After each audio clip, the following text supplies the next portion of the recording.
how does one get from the West Coast of California to Vermont? Well, in those days, how did one not move around a lot in radio? That's You've moved around, haven't you guys?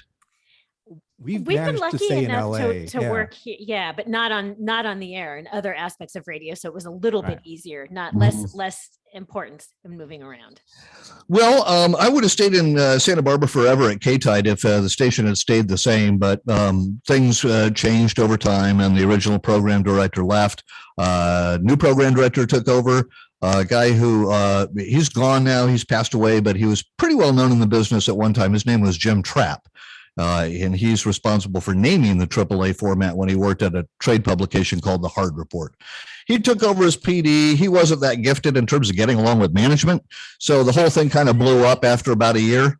And so it was time to go. And it was a very difficult move to make, to move out of Santa Barbara to my next market, Sacramento. Because Santa Barbara is an idyllic beach town, and Sacramento bakes in the summer and is socked in fog in the winter. And generally, people, the thing that people are proud about in Sacramento is that they can go to Lake Tahoe or San Francisco quickly. But I didn't think being able to get out of town fast was really a recommendation.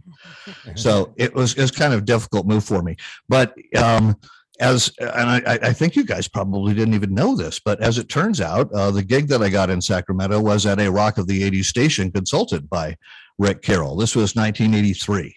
Was that WOD or was that KPOP? K-pop. KPOP. Yeah, we did Rock of the 80s for I think it was only about 3 months while I was there, and then they took it top 40. And that broke my heart, and I moved on, and so on and so forth. But yeah, I was there for a while at KPOP. They had one of those Shure microphones with a giant windscreen, like it looked like a pill the size of your head. You couldn't pop them. You could scream KPOP all day and all night, and that P was not going to pop.